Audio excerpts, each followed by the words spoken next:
You're 27 years old. You're standing at the end of a quiet, peaceful cul-de-sac in Texas. You're holding a brand new, shiny pair of keys. Right in front of you is a beautiful 3-bedroom, 2-bathroom house. It's got a fresh green lawn out front, and your car is parked in the driveway. You've been dreaming about this exact day your entire life. You post a picture on Instagram holding the keys. The caption reads, "Officially a homeowner. The American dream is real." Instantly, your post is flooded with likes and comments. Everyone is congratulating you. That night, standing in the empty living room of your new house, you felt like you just achieved the biggest success of your life. But exactly 14 months later, it's Tuesday, 2:15 a.m. Your house isn't on fire, you haven't lost your job, and you're perfectly healthy. But you're standing in the dark next to your kitchen's marble island, shaking uncontrollably. There are some numbers glowing on your laptop screen, and you realize you didn't become a homeowner, you actually just buried the next 30 years of your future with your own 2 hands.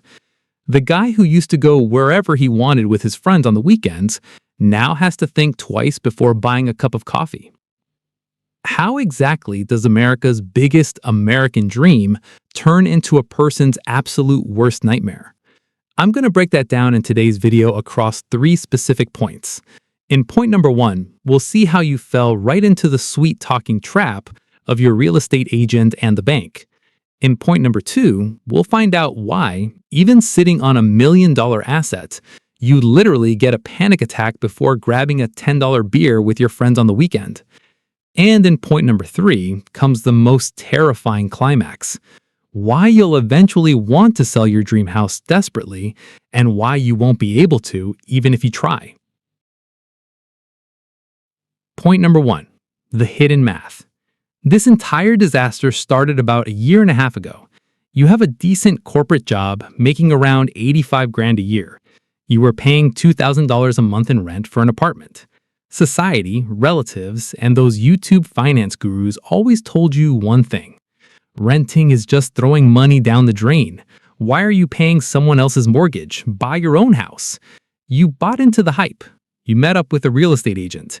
The agent flashed you a big smile and said, "Buying a house isn't an expense, it's an investment." You opened up your bank's mortgage calculator. You saw that for a $450,000 house, your monthly payment would come out to $2,400. You smiled to yourself. You thought, "I was already paying $2,000 in rent. For just $400 more, I'll own my own home." That was your first and biggest financial illusion, because in month 1, you got hit by the hidden costs. Since you couldn't put 20% down, the bank slapped you with PMI, private mortgage insurance, an extra $150 every single month that does absolutely nothing for you. It just protects the bank. Then came those brutal Texas property taxes, almost $9,000 a year just in taxes, which added another $750 to your monthly payment. Then homeowners insurance, another $200 a month. Then the nightmare of the HOA, or Homeowners Association, began. $250 a month in HOA fees just so they can dictate exactly how tall the grass in your front yard is allowed to be. In the blink of an eye, that basic $2,400 mortgage skyrocketed to $3,750. On the first of that first month, when the bank auto-drafted $3,750 from your account, your checking account balance hit 0. You started sweating. You told yourself, "It's fine. I'll just eat out less. I won't buy new clothes. It'll all balance out." But you had no idea that the real financial roller coaster hadn't even started yet. Which brings us to point number 2. But before we get there, I have a quick question for you. I want to see how diverse my audience really is. Which US state or which country in the world are you watching this video from today? Let me know your location down in the comments right now. I'm going to highlight screenshots of your comments in the next video. So drop a like right now and let me know your country or state in the comments. I'll be waiting. Commented? Awesome, thank you. Well, let's move on to point number 2, the house poor reality. Nearly 60% of your monthly income is now vanishing into that dream house. In finance, this is called being house poor. meaning on paper, you own a massive asset, but in reality, you are dead broke. Your lifestyle started changing overnight. On a Friday evening, your college best friend texts you, "We're all heading downtown for dinner this weekend, then hitting the bars. Are you coming?"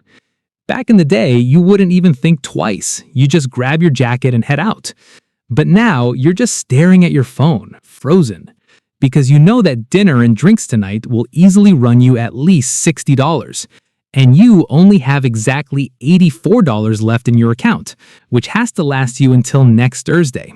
So, you lie to your best friend. "Sorry, bro, got a massive project deadline at the office. I gotta work this weekend." Your friend thinks you're just grinding hard for your career. But the brutal truth is that you're not grinding for your career, you're drowning in mortgage stress. You start to realize that this massive house is completely isolating you from society and your friends. Mid-July rolls around. Outside in Texas, it's 105 degrees. You walk into your house from the office, dripping in sweat. The second you walk in, you realize it's actually hotter inside than it is outside. Your central AC unit just died. When you were renting, if this happened, you just shoot your landlord a text and go to sleep peacefully. Not a single penny would come out of your pocket. But today, you are the landlord. You call in an emergency HVAC tech. The tech checks it for 30 minutes and hands you an estimate. Your compressor is completely shot. A new unit is going to cost you $6,500. You don't have $6,500. You have no choice but to swipe the entire bill on a high-interest credit card with a 25% APR. That night, lying in the cool air of your brand new AC, you couldn't sleep a wink. You realize that a house doesn't just cripple you financially.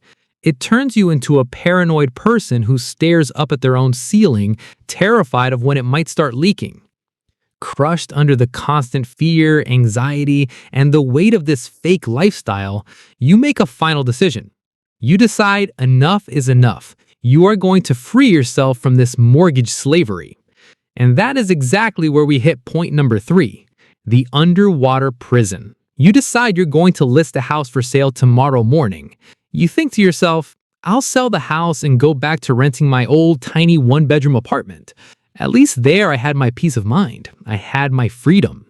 You open your laptop, you go onto Zillow and type in your home address to check your home's current Z-estimate. And the second the page loads, it feels like a lightning bolt strikes your brain. Because interest rates spiked over the last 14 months, the housing market has slowed down drastically. Your $450,000 dream house is now showing a market value of exactly $430,000. Your house has already lost 20 grand in value. But the real nightmare hasn't even started.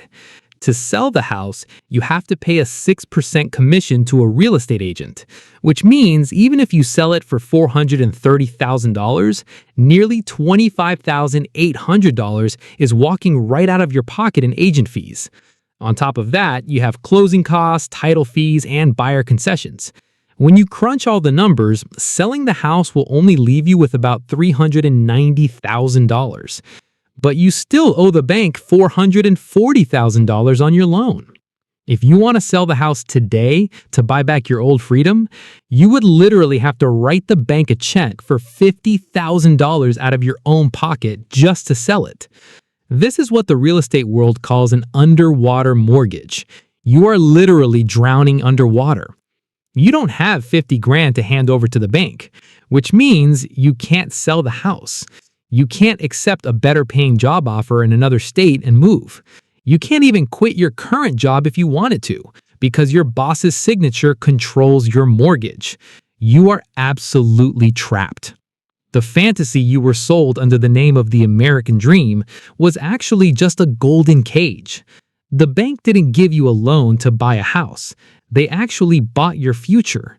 They bought the best years of your youth. They bought your weekend freedom, the time you'd spend with your friends, and your peaceful nights of sleep.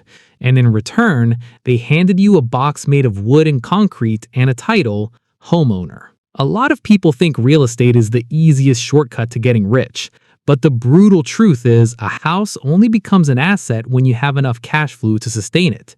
If you let societal pressure or the need to flex on social media push you into emotionally buying a dream house before you're ready, you don't own the house owns you. That house turns into a concrete prison, and you become your own prison guard. Do you have any friends or family members who bought a house way too early just to show off and are now getting crushed by their mortgage? Or have you ever found yourself stuck in a financial trap that felt impossible to escape? Let me know about your real-life experiences or bitter lessons down in the comments. If this video hit you with a psychological reality check on any level, make sure to subscribe to the channel right now and share this video with that one emotional friend who's going crazy trying to take out a massive loan just to fulfill the American dream. I'll see you in the next high-impact video.